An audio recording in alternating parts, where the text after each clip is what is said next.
This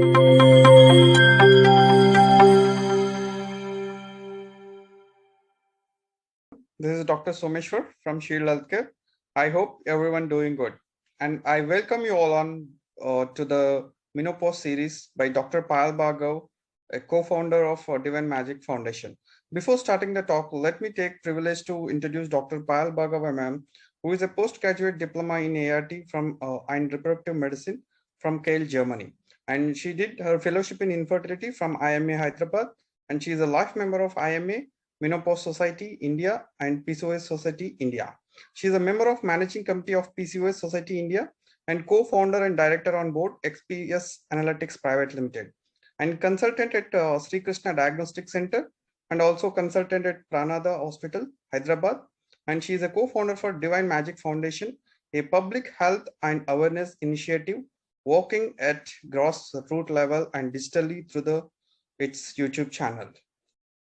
Now, without much further ado, let me turn over the time to Dr. Payal Bhargav to take over the session. Episode, I talked about PCOS and menopause and how PCOS continues till the age of menopause and impacts a woman's life. The menopausal sufferings increase if a woman has PCOS. Today, I'll be talking on a very important topic, that is contraception in perimenopause.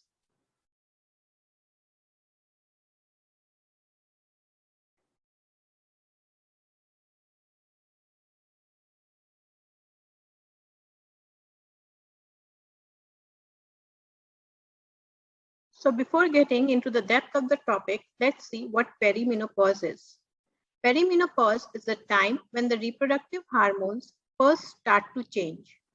While periods continue during this time, they typically become irregular. That is, a period may not occur every month as the production of estrogen and progesterone slows down. Additional symptoms may occur, though some individuals report feeling normal during perimenopause. So we have a photo here where you can see what are the symptoms a woman has during perimenopause. She'll complain of irregular periods, night sweats, hot flushes, other problems. Now, menopause onset, as we all know, is marked by the final period a woman has. If a woman with a uterus has gone 12 months without a period, they are in the menopause phase. Their life after that 12 months is considered postmenopausal. So we have just seen what are the stages of menopause. Let's discuss in detail about perimenopause. Now, perimenopause marks a transition from ovulation, that is, when your eggs are being formed and released, to anovulation, where there's no eggs, and ultimately permanent loss of ovarian function, where the eggs are made, in which a woman passes from the reproductive to the non-reproductive phase for her life. So essentially what it means is that perimenopause, you are still making eggs and you can still get pregnant. Although there's a decline in natural fertility, contraception is needed to avoid unplanned pregnancies. In this age group, many pregnancies are unintended. Contraception is as important in the perimenopause age group as in the reproductive age group. Now, despite declines in fertility during perimenopause, it is still possible to become pregnant. Even when periods become less frequent, the body may be releasing eggs. It is also necessary to keep track of menstrual cycles in order to determine when it has been 12 months since the last cycle. Now, scheduling regular gynecological visits is a great way to help ensure that any rogue pregnancies will be detected early. So let's see what is contraception. The intentional prevention of pregnancy through the use of various devices, agents, drugs, sexual practices, or surgical procedures. So if we are using a contraception in perimenopausal age, for how long are we supposed to use it? When should we stop taking birth control pills? Now continue using contraception for 12 months after menstruation has ceased. Women less than 45 years old should continue contraception for 2 years after menstruation has ceased.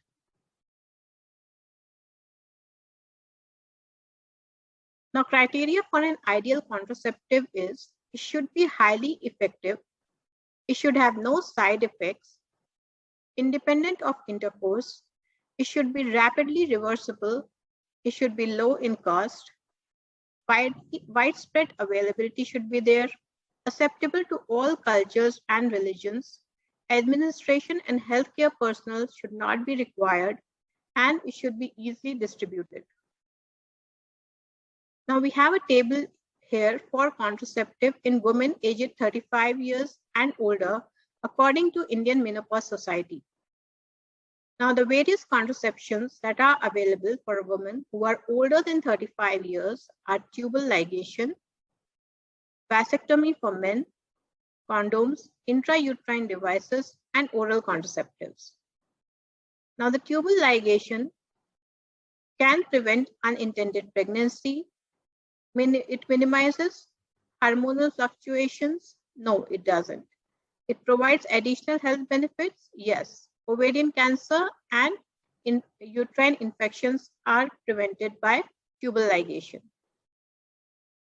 Coming to vasectomy, yes, it does prevent unintended pregnancy, and it has no role in minimizing hormonal fluctuations or provide additional benefits. Whereas the condoms do provide benefits from STD and HIV transmission prevention. Coming to IUD devices, yes, they do prevent unintended pregnancy, minimize hormonal fluctuations, and help in early detection of cervical cancer with all IODs, possible protection of endometrial cancer, they decrease anemia by decreasing the blood flow, dysmenorrhea, and PID with progesterone IUDs. The oral contraceptives help in all of these. That is, they prevent unintended pregnancy, they minimize hormonal fluctuations, and they also help in prevention of ovarian endometrial cancers, bone protection, relief of hormonal fluctuations, and cycle control, dysmenorrhea, and etc. So let's see in detail each of these and decide which will benefit the most. So which contraceptive is best for me? How to decide which birth control is right for you. A woman needs to consider her age, her health status, her menstrual history, risk of sexually transmitted diseases like HIV, past contraception used, lifestyle, and obstetric history. So let's discuss each method in detail. Now, we can classify the methods of contraception as permanent and long-lasting and reversible. Now, methods of contraception for perimenopausal women, let's first discuss about surgical sterilization. Now, surgical sterilization is a permanent method of sterilization. That is, once the operation is done, you can never get pregnant again. There are reversible surgeries, but the success rate is very low because in these surgeries, the tube is either cut or a clip is put. Now, if you go for reconstruction surgeries, there are very many chances of you getting an ectopic pregnancy. That is, the baby will get stuck in the tubes. So surgical sterilization is the most accepted method, and almost 50% of women prefer it in India. It is a single act resulting in a highly effective and safe method. It appears to reduce the risk of pelvic inflammatory disease and also may reduce the risk of ovarian cancer. Now, there are two ways how it can be done. In the first picture, you can see there are two clips. This is done by laparoscopic, or what the women here say in the local language is a durbin ka surgery. So what we do in this is we just make two holes in the abdomen and we put two clips by laparoscope on the two tubes. The other surgery is where we cut the tubes. This is usually done when you are going through a cesarean section or just after normal delivery. this procedure can be done, but it is not preferred now. It is called tubal ligation. Now, what I prefer and I generally advise for all my patients is vasectomy. That is, it is a sterilization of a male. It is even safer except for minor complications, which generally do not occur. So male surgery is something which I would recommend to all instead of going for female surgical sterilization. The disadvantage of this surgery is it is a permanent method. So if God forbid you lose your kids or you remarry, or after a divorce you want to marry someone else, you can never have kids. The other point I would like to emphasize here is, so both the surgeries are generally done in anesthesia for women, whereas NSP is done under local. In the government camps, we do these surgeries under local anesthesia, but still it is riskier for women. So it is always better if men go for this surgery. Now the next option is combined oral contraceptive pills. This is the most preferred method in the perimenopausal women, and I'll let you know why. Now, oral contraceptives are combined formulations of the two hormones that are produced by ovaries, that is estrogen and progesterone. During menopause, these hormones are low. So at menopause, combined oral contraceptive pills prevent pregnancy, impacts the hormonal fluctuations associated with perimenopause, and provide additional non-contraceptive benefits. Low-risk women who do not smoke and have a normal blood pressure may continue taking these pills beyond 35 years also. There are two important prerequisites for the safe provision of oral contraceptive. That is, a careful personal and family history and an accurate measurement of blood pressure. Now, can all perimenopausal women be given this oral contraceptive? No, they cannot be. In spite of various advantages that oral contraceptive pill has in perimenopausal women, it cannot be given to all women. So here is a list of few advantages and disadvantages of birth control pills. The advantages are that your periods will become regular. Now we have already seen that in perimenopause time, your periods become irregular. Sometimes you will have no flow and sometimes you will have excessive flow. They will come once in a month or maybe once in 2 months or maybe twice in a month. So this is the irregularity women face. So by taking this birth control pills, that is taken care of. Less menstrual cramping, facial hair, acne, and menstrual flow. Now we all know that there's hyperandrogenism during perimenopause and menopause. Hyperandrogenism means you will have male-like pattern of hair distribution. That is also taken care by oral pills. Reduces risk of ovarian and womb cancer and infections of tubes and ovaries. It strengthens bones by regulating hormones. Now we all know that the peak bone mass occurs at 25 years of age, and after that it starts reducing. So if you are on taking birth control pills, that bone loss is reduced. Some protection from PID. PID is pelvic inflammatory disease or disease in your uterus, tubes, and vagina. Now, what are the disadvantages of these pills and why it cannot be given to all women when, in spite of having so many benefits? It must be taken daily and it is hard to remember to take. So this is the biggest disadvantage of this pill, that it has to be taken daily.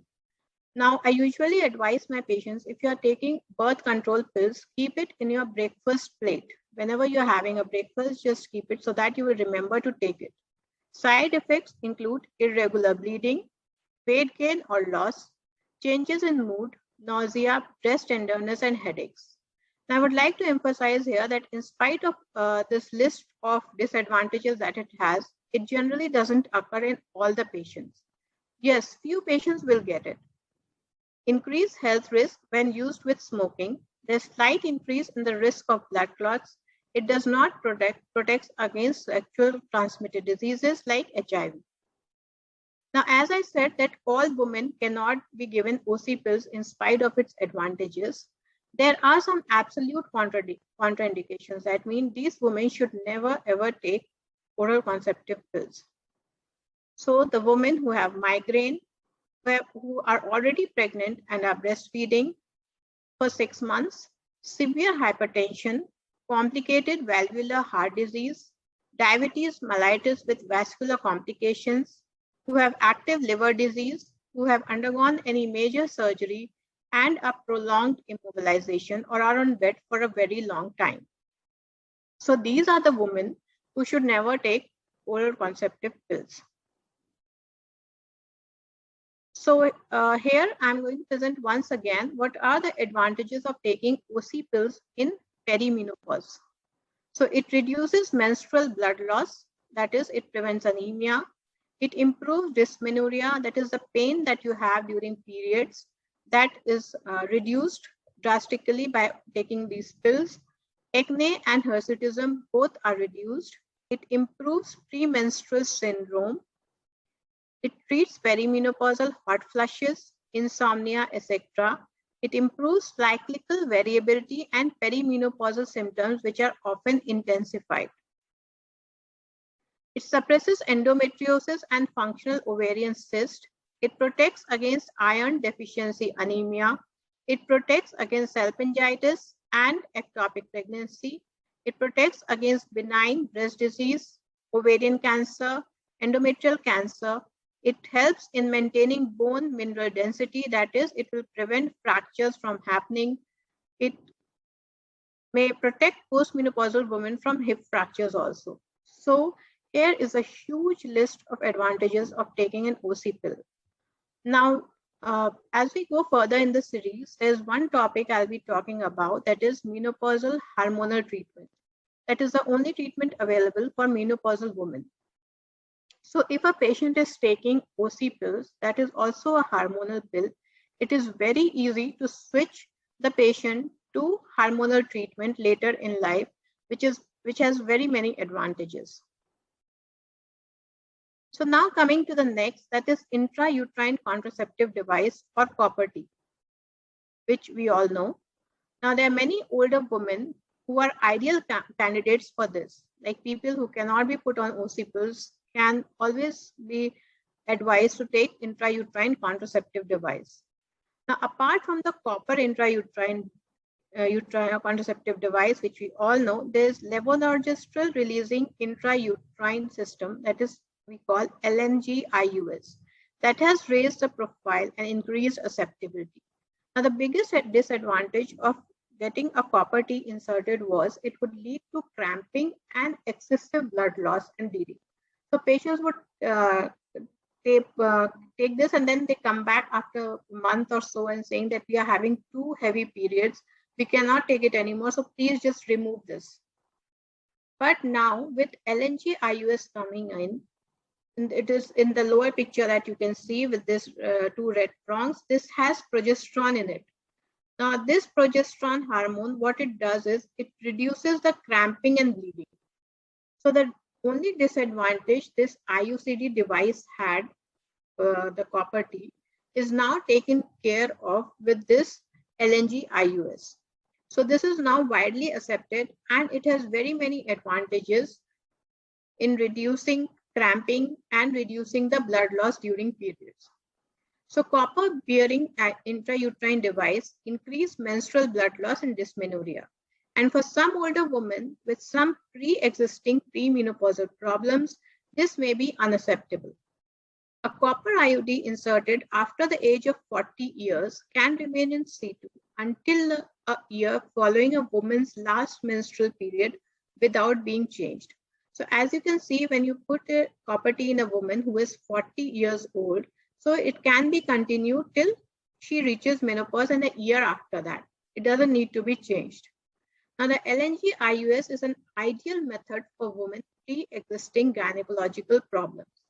It is associated with a substantial reduction in menstrual blood loss and dysmenorrhea.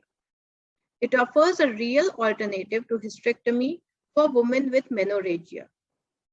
So now during this perimenopausal time, as I said, that the periods are generally irregular. She may have endometriosis or there may be fibroid big tumors which might be causing heavy bleeding. So all these things are taken care by LNG-IUS.